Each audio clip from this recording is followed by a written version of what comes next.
Boa noite a todos. Evaldo Bittencourt, nosso companheiro lá do Brasil, está conosco aqui hoje no Emei-Coquitlam. O Evaldo é do Grupo Espírita Fraternidade, na cidade de São Pedro da Aldeia, no estado do Rio de Janeiro. Seja muito bem-vindo. Todos que estão nos acompanhando também virtualmente, aqui presentes. Hoje o Evaldo vai conversar conosco sobre o tema A Lei de Sociedade e o Amor. A Nina irá fazer a leitura da página inicial, seguida da prece. Boa noite a todos. Vamos ler uma página de Ceifa de Luz, capítulo 36. Civilização e Reino de Deus. Interrogado pelos fariseus sobre quando viria o reino de Deus, Jesus lhe respondeu: não vem o reino de Deus com aparências exteriores. Lucas capítulo 17, versículo 20. A terra de hoje reúne povos de vanguarda na esfera da inteligência. Cidades enormes são usadas à feição de ninhos gigantescos de cimento e aço por agrupamentos de milhões de pessoas. A energia elétrica assegura a circulação da força necessária à manutenção do trabalho e do conforto doméstico. A ciência garante a higiene. O automóvel ganha tempo e encurta distâncias. A imprensa e a rádio-televisão interligam milhares de criaturas num só instante na mesma faixa de pensamento. A escola abrilhanta o cérebro. A técnica orienta a indústria. Os institutos sociais patrocinam os assuntos de previdência e segurança. O comércio, sabiamente dirigido, atende ao consumo com precisão. Entretanto, estaremos diante de civilização impecável? À frente desses empórios resplendentes de cultura e progresso material, recordemos a palavra dos instrutores de Allan Kardec nas bases da codificação do Espiritismo, perguntando a eles por que indícios se pode reconhecer uma civilização completa, na questão 793, constante de O Livro dos Espíritos, deles recolheu a seguinte resposta: reconhecê-la-eis pelo desenvolvimento moral. Credes que estáis muito adiantados porque tendes feito grandes descobertas e obtido maravilhosas invenções, porque vos alojais e vestis melhor do que os selvagens. Todavia, não tereis verdadeiramente o direito de dizer-vos civilizados, senão quando de vossa sociedade houverdes banido os vícios que a desonram, e quando viverdes como irmãos, praticando a caridade cristã. Até então, sereis apenas povos esclarecidos, que hão percorrido a primeira fase da civilização. Espíritas irmãos, rememoremos a advertência do Cristo, quando nos afirma que o reino de Deus não vem até nós com aparências exteriores. Para edificá-lo, não nos esqueçamos de que a doutrina espírita é luz em nossas mãos. Reflitamos nisso.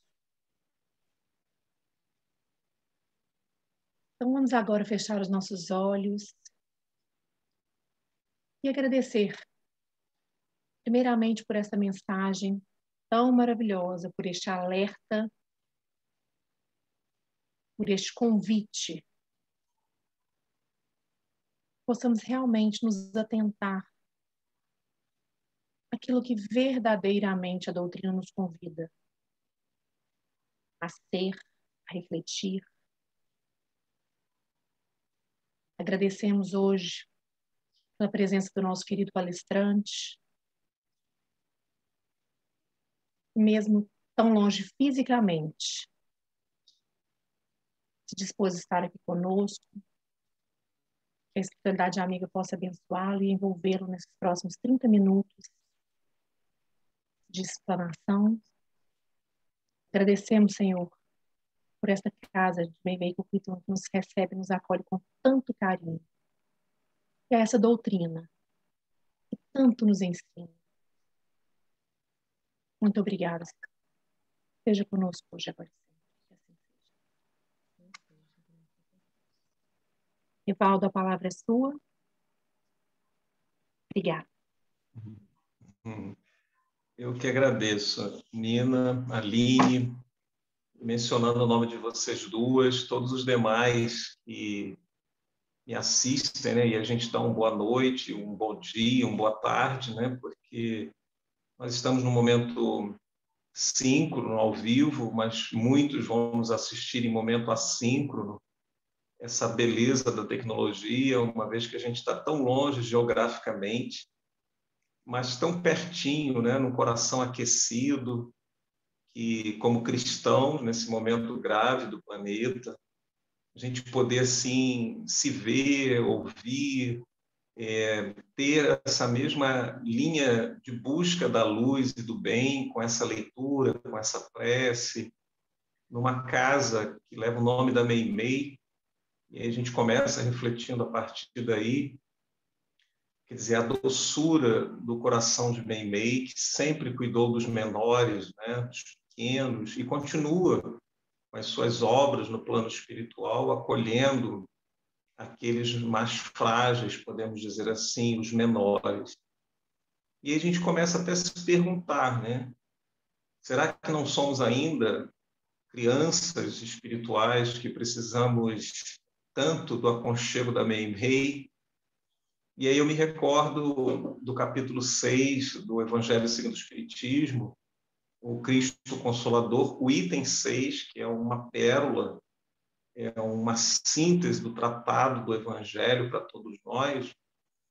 É interessante que ele começa o item 6 falando de instrução e consolo, né? E a página que a Nina leu, ela fala muito do quanto que a gente, enquanto sociedade, a gente avançou com o uso da instrução para chegarmos às cavernas artificiais, que eu costumo falar, né? A gente tem hoje as nossas moradias como uma simbologia de todo o progresso, né? Temos saído das palafitas, das cavernas. Mas a mensagem do Evangelho, lá no item 6, quando ele fala da necessidade da instrução para que a gente possa ter a lucidez da escolha, mas só que a mensagem ela vem com uma força na palavra consolo. Inclusive, está lá literalmente anjos consoladores, e aí quando a gente está falando de Meimei como esse anjo que consola, a gente vai encontrar na força dessa mensagem do Evangelho o ponto para que a gente se perceba muito frágil ainda que sabendo muito, ainda que tendo avançado muito na técnica, na tecnologia, na urbanização, no transporte, na comunicação, mas por dentro, como estamos? Quem somos? Na verdade, já conseguimos construir por dentro o reino dos céus? Então, a reflexão da noite, nesses 20 e poucos minutos que temos, ela tende a caminhar para uma provocação filosófica, sim, mas com uma aderência antropológica, uma aderência sociológica. Porque a doutrina espírita ela não é simplesmente agora é filosofia, agora é religião. Na verdade, a gente tem uma doutrina que nos leva a uma reflexão profunda acerca da vida, do que estamos fazendo, da nossa destinação, da nossa origem, mas isso tem que ter um impacto. O sentido de religião dentro da doutrina é muito no sentido das consequências que vamos atribuir às escolhas a partir do conhecimento do Evangelho. Então, na verdade, quando a gente está vendo uma sociedade que adoeceu, e aí a gente não está falando por si, se a gente pega as obras da Joana de Ângeles, todos os tratados da psicologia moderna, né, que a Joana traz nas últimas décadas, nós vamos ver descrições bem detalhadas do adoecimento da alma. Então, se por um lado, na página lida pela Nina, nós evoluímos muito enquanto civilização no campo material, a gente ainda não conseguiu equilibrar o compasso, né? Há um descompasso entre conhecimento, entre instrução, entre academia, entre pesquisa, entre ciência, e a forma como a gente está vivendo para, de fato, ser um filho de Deus em paz consigo mesmo e em relações saudáveis com o outro, né? Porque, às vezes, até eu posso estar bem comigo mesmo, naquele universo de egoísmo, mas posso estar buscando viver numa ilha, numa bolha. E o Livro dos Espíritos também está relacionado e sustenta o estudo da nossa noite, a parte terceira do Livro dos Espíritos, o capítulo 7, que trata especificamente da lei de sociedade, quer dizer, a parte terceira do Livro dos Espíritos é toda das leis morais, mas nós vamos encontrar Kardec preocupado, e aí repito, a força da doutrina espírita como grande obra de educação das almas, ela vem com uma questão filosófica do exercício do pensar, mas com uma aderência àquilo que é real para a gente. Então, viver em sociedade é real. Eu posso até querer fugir do mundo, né? Como na história da humanidade a gente vai ver pessoas que buscam o isolamento como uma forma de se aproximar de Deus, mas se afastando dos homens. E os espíritos vão esclarecer a Kardec nessas questões, que a gente recomenda que sejam lidas a partir da 766, né? E já na 766 a gente começa com a pergunta: a vida social está na natureza? Então, aí a provocação de Kardec para o espírito de verdade. Certamente, a resposta dos bons espíritos: Deus fez o homem para viver em sociedade. Não lhe deu inutilmente a palavra e todas as outras faculdades necessárias à vida de relação. Então, essa força dessa resposta, né? A gente daí já tem bastante material para refletir, que primeiro que é natural a vida em sociedade. Então, nós fomos criados para estabelecermos relações. Por quê? Primeiro, por um lado, é que nós temos várias habilidades e várias competências que a gente vem acumulando no processo reencarnatório. E aí seria muito egoísmo a gente imaginar que eu vou conseguir chegar à pureza, à perfeição, à luz plena, não precisar mais reencarnar, tendo feito um percurso no uso dessas habilidades e competências, sem incluir o outro nesse processo. Então, eu sou um viajante, né? Consigo me entender já filho de Deus, espírito, numa transição entre a origem e a destinação, né? E a nossa destinação, como a Joana fala, é a plenitude, e os livros dos espíritos é a pureza, né? A plenitude no sentido do grau máximo de condição de filho de Deus, de espírito, não mais preso às inferioridades, né? E a gente vai chegar lá, é um processo, há um vir a ser, né, em construção, mas nesse exato momento, a gente precisa botar os pés no chão, a gente precisa ter a lucidez de entender que eu sou espírito, estou em evolução, sou viajante, tenho várias encarnações, há muita coisa pela frente, mas e o hoje? Né? Então, construir uma identidade espiritual, mas com pertencimento. Quer dizer, de que forma que eu, ao me reconhecer espírito num corpo encarnado, ou no Canadá, ou no Brasil, ou em qualquer país da África, da Ásia, quer dizer, eu estou um espírito vinculado ao planeta Terra, dentre os quase 8 bilhões de encarnados, em algum lugar geograficamente situado, mas também culturalmente, né? Então, na verdade, eu gerar essa identidade espiritual num contexto de sociedade, isso vai me facilitar a ter uma construção de pertencimento para impactar na vida minha, é uma primeira opção. E aí Emmanuel, e o Consolador, deixa a clareza do propósito da encarnação. Todos nós encarnamos para transformar antipatias em simpatias, está claro lá. Quer dizer, na verdade, a dinâmica de evoluir, tendo um lar, tendo filho, tendo esposa, tendo companheiro, ou as escolhas profissionais, os colegas de trabalho, o meu movimento que eu faço no dia a dia, em deslocamento, que seja para o lazer, que seja para o trabalho, eu estou me relacionando. Isso numa dimensão apenas de encarnados, não vamos nem tratar das relações com os desencarnados, que são na ordem de 30 bilhões, né, vinculados ao magnetismo da Terra.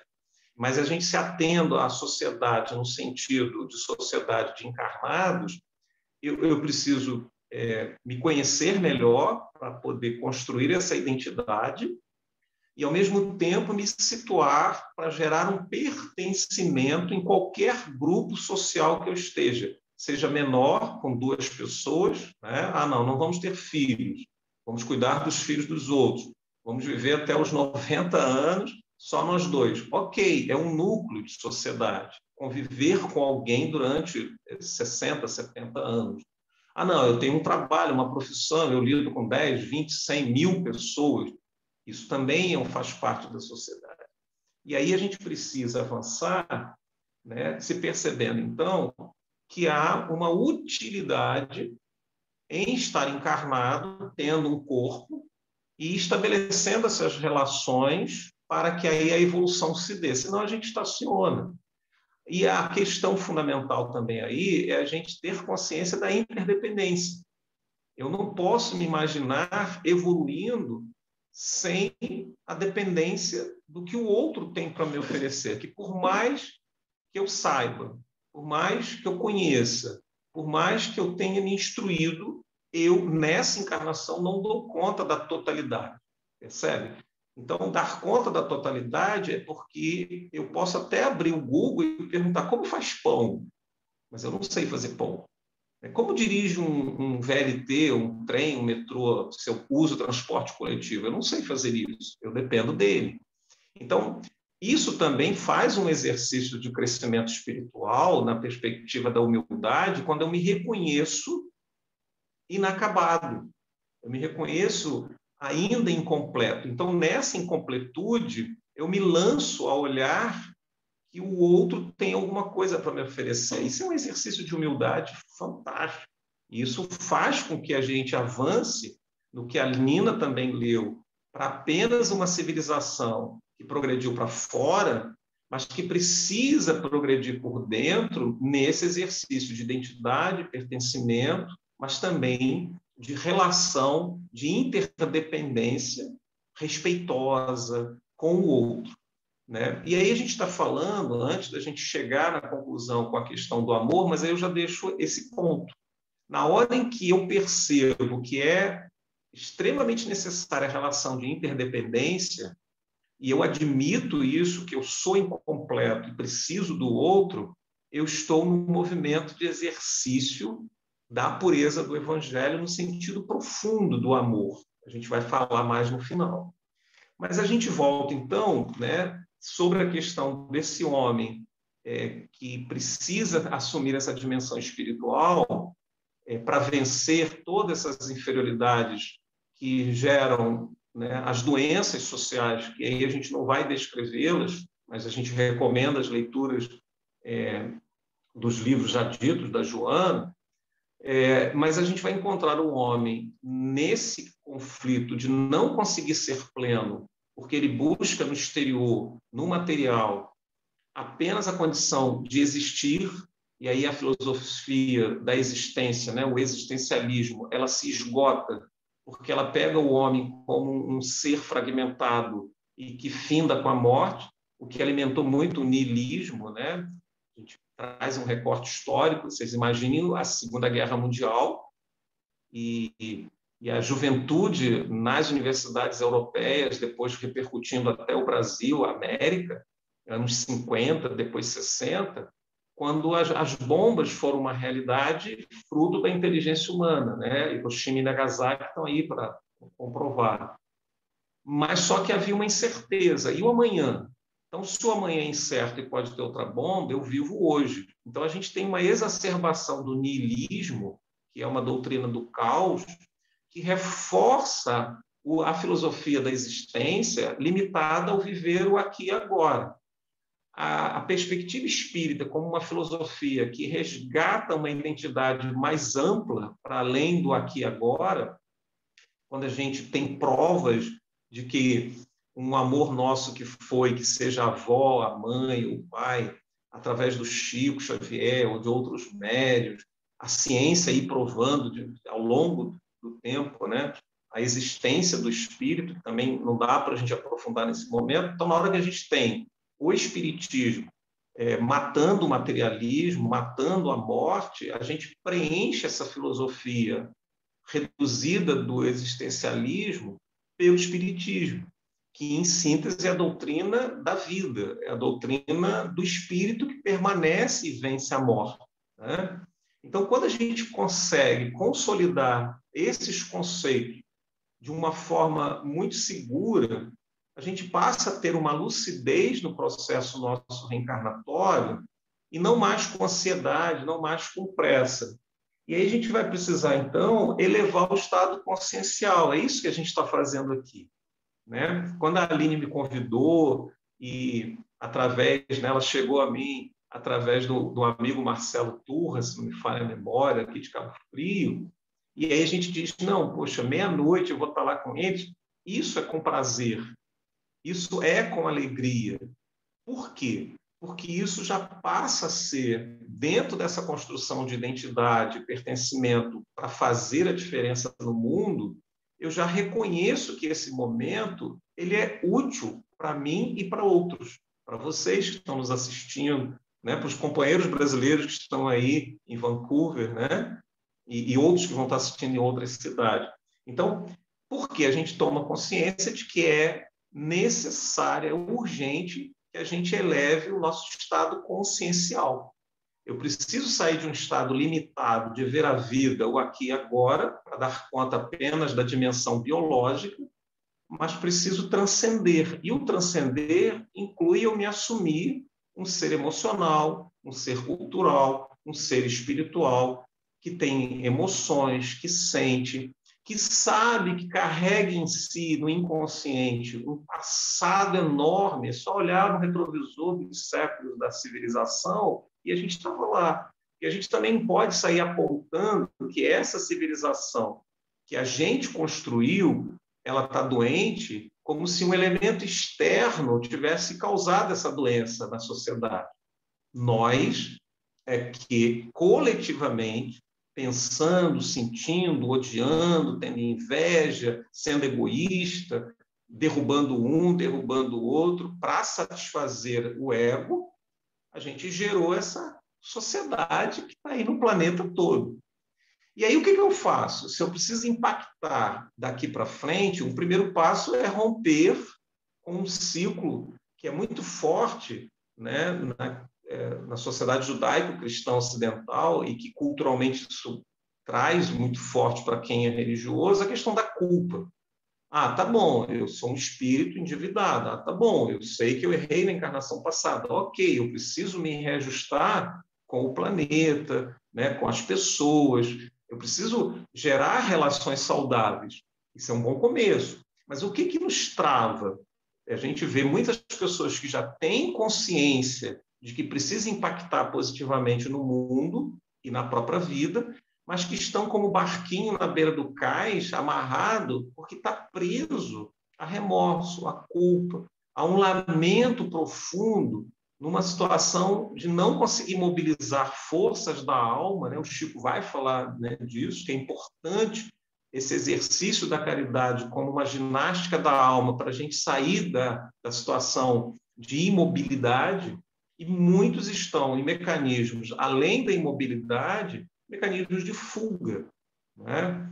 Que aí não só as drogas, mas fugas de si, num esconderijo, numa caverna mental e emocional que gera angústia, que gera depressão, que gera suicídio, como fugir da vida fosse a solução. E não é.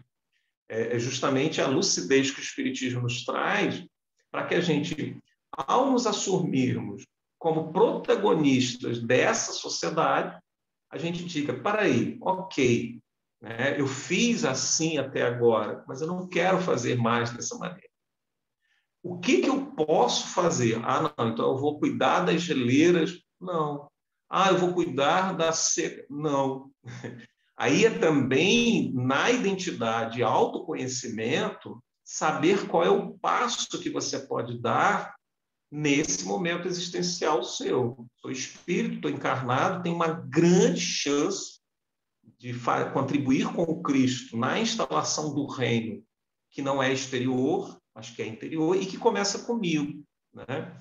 Então, a gente tendo aí 5 minutinhos para ir refletindo para o final, a gente vai tendo, então, a clareza de que essa lei de sociedade ela é fundamental que a gente a entenda, que a gente amplie a nossa percepção de ser no mundo, né, nas relações da vida biológica, da vida material, na questão da ecologia, né? A ecologia espiritual também, porque aí tem um aspecto importante que a gente tem que considerar, é um assunto fantástico só para um estudo, na medida em que a gente está preocupado com lixo físico, porque está estragando o planeta, mas desde que a gente tem o pensamento contínuo, André Luiz fala isso em Evolução em Dois Mundos, o tempo que a gente levou para chegar à condição de ter pensamento contínuo e que não para, né? Nós somos co-criadores, a gente também construiu uma camada energética, uma psicosfera, fruto do que pensamos e do que sentimos. E se a gente vem de muitas sombras, porque somos egoístas, ainda odiamos, o somatório do ato contínuo de pensar e sentir ao longo das inúmeras encarnações, isso produziu no planeta o que a gente tem de magnetismo, de uma psicosfera pesada, que gerou guerras, que gerou tudo isso que a gente quer transformar de não saudável em saudável. Então, o começo dessa transformação, obrigatoriamente, os espíritos têm nos orientado. Não pense em salvar o planeta ou construir o reino fora. Isso a gente já vem fazendo materialmente. O que esse momento exige é que a gente se reconheça, né, nessa condição de filho de Deus, muito amado. Está lá, repito, item 6 do capítulo 6 do Evangelho segundo o Espiritismo. Anjos consoladores. Porque Deus, né, e através de Jesus, que é o governador da Terra, ele sabe de cada um de nós e que diz assim, ó, esse camarada vai estudar esse espiritismo, ele vai conhecer a Joana, vai conhecer Kardec, ele vai ficar bem informado. Mas existem os mecanismos das emoções que ainda não estão no estágio equilibrado. Somos as crianças espirituais que precisamos de muita Meimei, né, de muito Ismael, de muito Bezerra, e a gente precisa reconhecer isso para que a gente possa, então, para aí, eu preciso ressignificar essas minhas sombras com o amor. Então, quando a gente trouxe o tema Lei, Sociedade e Amor, é que a força que vai nos ajudar, que vai nos impulsionar, começa com o amor, mas o auto-amor, né? Auto-perdão, dar valor a esse momento da sua existência, ainda que esteja chorando, com dificuldade, com desafios, mas é a hora bendita, né? Eu venho repetindo, principalmente depois da pandemia, o momento é grave? Sim. O momento é difícil? É um momento coletivo? Sim, mas a gente precisa dar um salto de evolução civilizatório na medida em que a gente começa a fazer o exercício de amor, mas um amor não excludente, pelo contrário, é um amor que ele não exclui ninguém, não é o amar só o outro, como o próprio Cristo fala, ama teu próximo como a ti mesmo. Então, esse amor pleno, que nós estamos mergulhados e a gente precisa experimentar, não é mais teoria, a gente precisa ter experiências diárias, profundas, com o amor divino, que se manifesta a todo momento, porque o pensamento e o amor de Deus, eles estão à nossa disposição a qualquer hora, e a gente é que se desliga disso. Então, na hora em que eu me proponho a reconhecer que o planeta depende de mim, precisa de mim, eu preciso do planeta, eu preciso das outras pessoas, eu preciso desses desencarnados que me amam, que são os meus anjos protetores, mas eu preciso dos meus amigos. Olha quantos estão nessa sala aí, vocês me mostraram antes de começar. Eu até sugiro, né, que essa relação de amizade, A gente até não teve tempo de fazer uma abordagem de um filósofo francês, recomendo, o Jean Lyotard, na obra de 79 do século passado, né?